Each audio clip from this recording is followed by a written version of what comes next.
దేవుడు అనేవాడు ఎలా ఉండాలి? అహమేవాసమేవాగ్రే నాణ్యత్యత్ సత్పరం.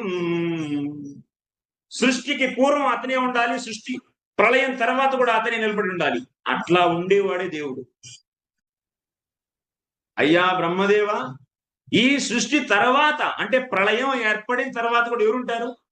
నేనొక్కడే ఉంటా. పశ్చాదహం యదేతచ్చ. పశ్చాత్ అంటే తరువాత. ఏం తరువాత? ప్రళయం తరువాత. సృష్టికి పూర్వం ప్రళయం తరువాత ఒక్కళ్ళే ఉంటారంట.